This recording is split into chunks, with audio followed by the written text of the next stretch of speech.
red pumpkin pizza. I live in a small country town just about an hour away from Chicago. I've lived there my entire life. In the 23 years I have lived here, nothing has changed, however. No new buildings, not new townsfolk, nothing, except for one time. There was once an empty corner store that no shop was in for years. One day, when me and my girlfriend, Maria, were sharing a beer behind the drugstore, I stole it from my house.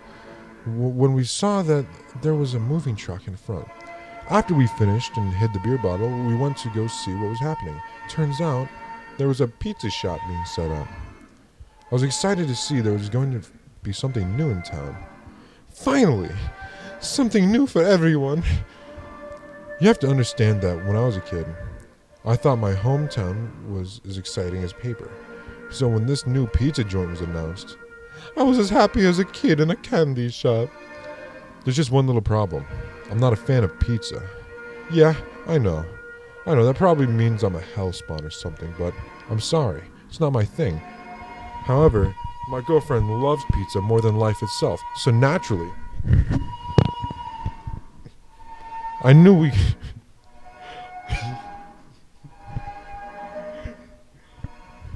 would have to go there when it opened. The odd thing was that it took surprisingly long to open. I'm not sure why, but it opened about 4 months after the movie van rolled into town. But sure enough, it did open. The night Maria and I went to the pizza parlor, I had something to eat before we went there. Like I said, I don't eat pizza, so I had a small sandwich about half an hour prior to us being there. It possibly ended up saving my life. Sadly, I cannot say the same for Maria. Maria, I should have protected you more. As Maria and I walked to the parlor, I could tell you she was hungry. Maria's a little heavy set, them thick bitches. But that does not bother her or me at all. Especially not me. I'm gonna have a whole pie.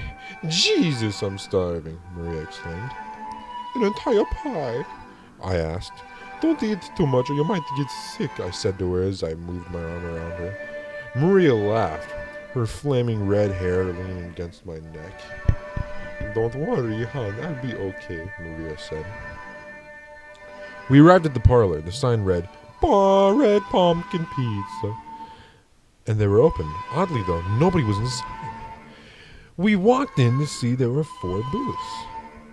And on the left and right, a black and white checkered floor, a black and white seating area, separate them, and a counter toward the back that had all the types of pizza there was. However, only one man at the counter. He was tall and long. His arms and fingers were long and thin, and he had a short white beard.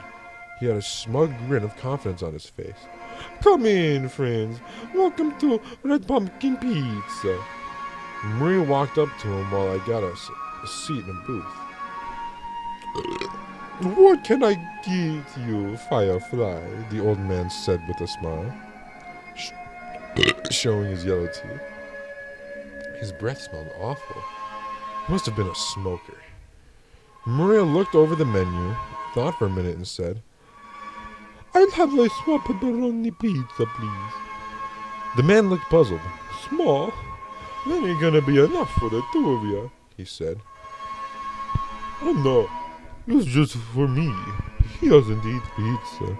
The man looked right at me with a look only a man with a plan can make. Under his breath he said, Don't eat pizza, eh? He looked back to Maria and said, Sure, I'll be back in a minute. He turned and walked in back before Maria could even pull out money. Hey, how much for the pie? Maria said. No response. Maria, now quite confused, left a 10 on the counter and took a seat across from me at the booth. Shortly after, the pizza was placed on the table. Enjoy, little missy, he said with a smile as he placed the frisbee-sized pizza on the table. Maria looked up and said, Did you get the money I placed on the counter? Oh, yes, I did. Thank you very much, he said and walked away quickly into the back. We were alone. Just me, Maria, and a pizza. Maria did not delay. She began to stuff her face with the pepperoni pizza. All I could do was sit and watch. I was not hungry, and watching Maria eat it made me want it even less. Sooner than later, Maria finished the pie, and she looked happy about that. "How was it?" I asked lovingly. Maria smiled, and before she could say anything, a low rumble was heard from below the table. We paused. It sounded almost unnatural, to say the least. Maria looked down under the table to see if there was anything under the table. Nothing. We looked at each other, then around, but ended up finding nothing. Just before I was going to say that was weird, we heard it again. But this time, it was a little louder, and we could tell where it came from. Maria's stomach.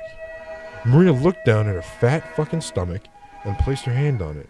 Strangely, it was warm. And was growling in the same strange way. Then, the shit hit the fan. Please. Maria's stomach began to expand. It could be heard throughout the empty room. The sound of skin stretching and her now growing belly became larger and larger. "Oh my God, help me!" Maria shouted. She was beginning to panic, and so was I. I jumped out of my seat and began to pull Maria out. She was much heavier due to her expanding stomach. Luckily, she was able to be pulled out of the seat. Her stomach was growing bigger. Now it was the size of a basketball. It popped the buttons on her shirt. Her fucking big floppy titties came out. She began to scream. The blood veins in her stomach began to show. She was stretching too fast, too big, sharply. Then began to cough up blood all over her flannel shirt and skin, till she began to grow. Still she began to grow. I ran to the back to see if the man was still there. He was missing. No one was in sight. I heard Maria scream again.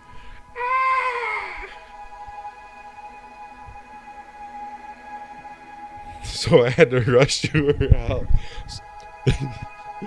So I had to rush to her help. When I got back out to the main area, her belly was all red with stretch marks and blood stains. She looked at me for a second before her belly exploded. Her belly busted open, throwing her swollen organs everywhere. I was covered in blood and half-digested food. All that was left of Maria was her upper torso, her floppy titties, and her face frozen in fear and pain. It's been 5 years since the event took place. The more I think about it, the less it makes sense. Where did that man go? Why set up shop that took 4 months to do and then cut town? Why were we the only ones there? Behind the shop was a corn patch. If he left that way, why was there no broken corn stalks? Why?